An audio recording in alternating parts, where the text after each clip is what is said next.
আল্লাহ নবীর সাহাবী হযরত আবু বকর রাদিয়াল্লাহু তাআলা আনহু জলিল কদর সাহাবী, বলতে গেলে তো শেষ হবে না। একটা উপমা দিই, আল্লাহ নবীর এই সাহাবী কত বেশি আল্লাহ নবীকে ভালোবাসতেন। হযরত আবু বকর রাদিয়াল্লাহু তাআলা আনহু, আল্লাহ নবীর এই সাহাবী হযরত আবু বকর রাদিয়াল্লাহু তাআলা আনহু আল্লাহ নবীকে কত বেশি ভালোবাসতেন।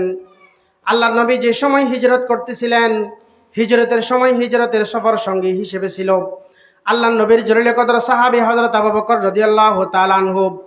আল্লাহ নবীর এই সাহাবী হযরত আবু বকর রাদিয়াল্লাহু তাআলা আনহু আল্লাহ নবীর সাথে সাথে যাইতেছিলেন। যাওয়ার সময় যাইতে যাইতে অনেক দূর যাওয়ার পরে হাঁটতে হাঁটতে তারা দুজন ক্লান্ত হয়ে যায়। ক্লান্ত হওয়ার পরে অনেক লম্বা ঘটনা বলার সময় নাই। ক্লান্ত হওয়ার পরে একটি পাহাড়ের উঁচার মধ্যে গিয়ে আল্লাহ নবী বলে, আমার আবু বকর, আমি তো ক্লান্ত হয়ে গেছি, আমি তো আর সহ্য করতে পারি না, আমি তো আর হাঁটতে পারি না, আমার জন্য একটু বিশ্রামের ব্যবস্থা করো।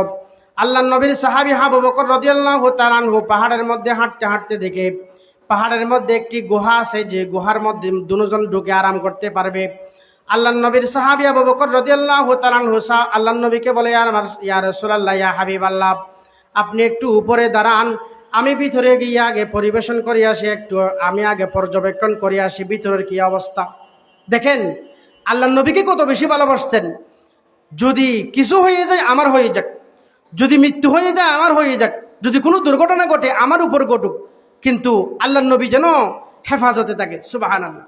এই চিন্তা করে আল্লাহ নবীর সাহাবী আবু বকর রাদিয়াল্লাহু তাআলা ভিতরে ঢুকে সব কিছু পর্যবেক্ষণ করতে গেছে। ভিতরে ঢোকার পরে দেখে গুহার চতুর্দিকে কতগুলা গর্ত, ছোট ছোট গর্ত, যে সমস্ত গর্তগুলার থেকে কোনো বিষাক্ত সাপ অথবা পোকামাকড় বাহির হওয়ার সম্ভাবনা আছে। আল্লাহ নবীর সাহাবী আবু বকর রাদিয়াল্লাহু তাআলা আনহু পায়ের সাথে শরীরের সাথে একটি রুমাল ছিল, ওই রুমাল দিয়ে আবু বকর রাদিয়াল্লাহু তাআলা আনহু সমস্ত গর্তগুলা বন্ধ করে দেয়। রুমালগুলা ছিঁড়ে ছিঁড়ে টুকরা টুকরা করে সমস্ত গর্তগুলা বন্ধ করে দেয়। শুধুমাত্র একটি গর্ত বন্ধ করতে পারল না। আবু বকর রাদিয়াল্লাহু তাআলা আনহু নিজের পায়ের গোড়ালি অথবা নিজের পায়ের বৃদ্ধাঙ্গুলি দিয়ে ওই গর্তটি বন্ধ করে দেয়। সুবহানাল্লাহ। ওই গর্তটি বন্ধ করে আল্লাহ নবীর সাহাবী আবু বকর রাদিয়াল্লাহু তাআলা আনহু আল্লাহ নবীকে ডাক দেয়, ইয়া রাসূলুল্লাহ, আপনি আবার ভিতরে আসতে পারেন, ভিতরে তশরিফ আনেন।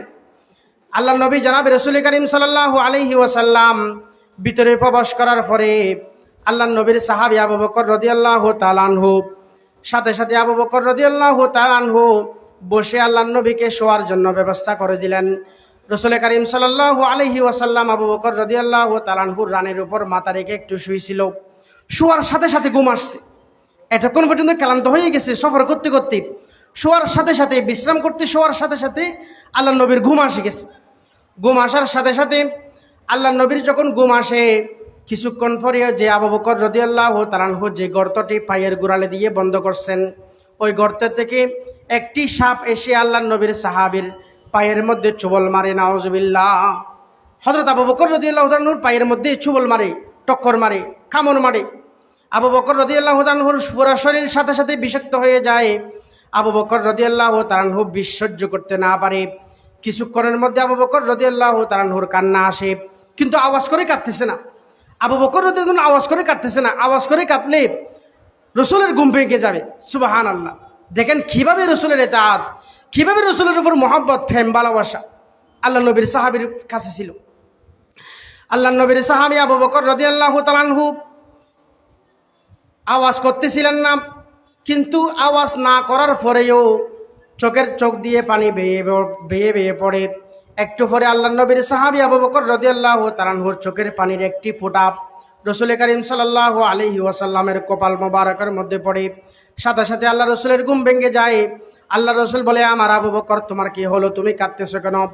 তোমার বাড়ির মধ্যে কোনো সমস্যা হয়েছে কিনা? তোমার কি বাড়ির জন্য মন জ্বলে কিনা? আল্লাহ নবীর সাহাবী আবু বকর রাদিয়াল্লাহু তাআলা আনহু রসুলকে ডাক মারি বলে, ইয়া রাসূলুল্লাহ, ইয়া হাবিবাল্লাহ, বাড়ির মধ্যে আমার কোনো সমস্যা হয় নাই, আমার বাড়ির জন্য মন জ্বলতেছে তাও না। আমি যেই গর্তটি আমার পায়ের গোড়ালে দিয়ে বন্ধ করছি, ওই গর্তের মধ্যে নিশ্চয়ই কোনো বিষাক্ত সাপ অথবা পোকামাকড় থাকতে পারে। আমার পায়ের মধ্যে চুবল মারে, আমার পুরো শরীর বিষাক্ত হয়ে যায়, আমি বিষের যন্ত্রণা সহ্য করতে পারতেছিলাম না। ইয়া রাসূলুল্লাহ, বিষের যন্ত্রণায় আমার চোখ দিয়ে পানি পড়ে। আল্লাহ নবী বলে, আমার আবু বকর, তুমি পা তাড়াতাড়ি সরিয়ে নাও। পা সরানোর সাথে সাথে আল্লাহ নবীর সাহাবী আবু বকর রাদিয়াল্লাহু তাআলা আনহুর খদস্থানের মধ্যে রসুলের থুতু মুবারক দিয়ে সাথে সাথে বন্ধ করে দেয়, থুতু মুবারক লাগিয়ে দেয়। থুতু মুবারক লাগানোর পরে আল্লাহ নবীর সাহাবী আবু বকর রাদিয়াল্লাহু তাআলা আনহু আবার আগের মতো স্বাভাবিক হয়ে যায়। বিষ সাথে সাথে পানি হয়ে গেছে। বিষ পানি হওয়ার পরে আল্লাহ নবীর সাহাবী আবু বকর রাদিয়াল্লাহু তাআলা আনহু আবার স্বাভাবিক হয়ে গেছে। স্বাভাবিক হওয়ার পরে আল্লাহ নবীর সাহাবী স্বাভাবিক হওয়ার পরে ওই গর্ত থেকে একটা সাপ বাইরে এসছে। সাপকে আল্লাহ নবী ডাক মারি বলে, হে সাপ, তুমি জালেম, তুমি আমার আবু বকর রাদিয়াল্লাহু তাআলা আনহুর পায়ের মধ্যে চুবাল মারলা কেন? ওই সাপ বলে, ইয়া রাসূলুল্লাহ, আমি অনেক দিন, আজকে থেকে 100 বছর আগের থেকে আমি জানতে পারছি, কোনো না কোনো এক সূত্রে জানতে পারছি এই গর্তের মধ্যে একদিন রাসূল করিম সাল্লাল্লাহু আলাইহি ওয়াসাল্লাম আসবেন। এই গর্তের মধ্যে একদিন রহমাতুল্লিল আলামিন আসবে। এই গর্তের মধ্যে একদিন আখিরে জামানার নবী আসবে। আমি 100 বছর থেকে, যেদিন থেকে শুনছি 100 বছর আগে, এই সেদিন থেকে আপনি কোন সময় এই গর্তের মধ্যে আসবেন, অবস্থান করবেন, আমি মন ভরে আপনাকে একটু দেখতে পারবো, আমি মন ভরে একটু আপনাকে সালাতু সালাম দিতে পারবো, সেই অপেক্ষায় আমি আপনার জন্য অপেক্ষায় ছিলাম। কিন্তু আপনার সাহাবী আবু বকর রাদিয়াল্লাহু তাআলা আনহু, আমি এই গর্তের মধ্যে আপনাকে দেখার জন্য, আসার জন্য যে রাস্তা করছি, সমস্ত রাস্তাগুলো বন্ধ করে দেয়। শুধুমাত্র একটি রাস্তা ছিল, ওই রাস্তাটি পর্যন্ত আবু বকর রাদিয়াল্লাহু তাআলা আনহু পা দিয়ে বন্ধ করে দেয়। আমি বের হতে পারতেছিলাম না, আমার দিল ছটফট করে। আমি আপনাকে সালাতু সালাম দিতে না পারলে আমার তো মন ঠিক থাকবে না, আমার তো দিল ঠিক থাকবে না। ইয়া রাসূলুল্লাহ, ইয়া হাবিবাল্লাহ, আমি নিরুপায় হয়ে আপনার সাহাবীকে কামড় দিছি। ইয়া রাসূলুল্লাহ, আপনার কাছে ক্ষমা চাইতেছি, মেহেরবানি করে আপনি আমাকে ক্ষমা করে দেন। সুবহানাল্লাহ। মোহাব্বতি এক আজিব শাই হাই, বয়া করনা নামুমকিন হাই। मोहब्बत एक अजीब शय है, बयां करना नामुमकिन है। न रोता है, न जीता है, न पीता है, न खाता है। मोहब्बत एक बड़ा आश्चर्य जिनिस। मोहब्बत মানুষকে ঘুমাইতে দেয় না। मोहब्बत एक बड़ा आश्चर्य जिनिस। मोहब्बत মানুষকে খানা খাইতে দেয় না। मोहब्बत एक बड़ा आश्चर्य जिनिस। मोहब्बत মানুষকে পানি পান করতে দেয় না। সুবহানাল্লাহ। मोहब्बत एक बड़ा आश्चर्य जिनिस। কিন্তু এই मोहब्बत আমাদের ভিতরে আছে কিনা?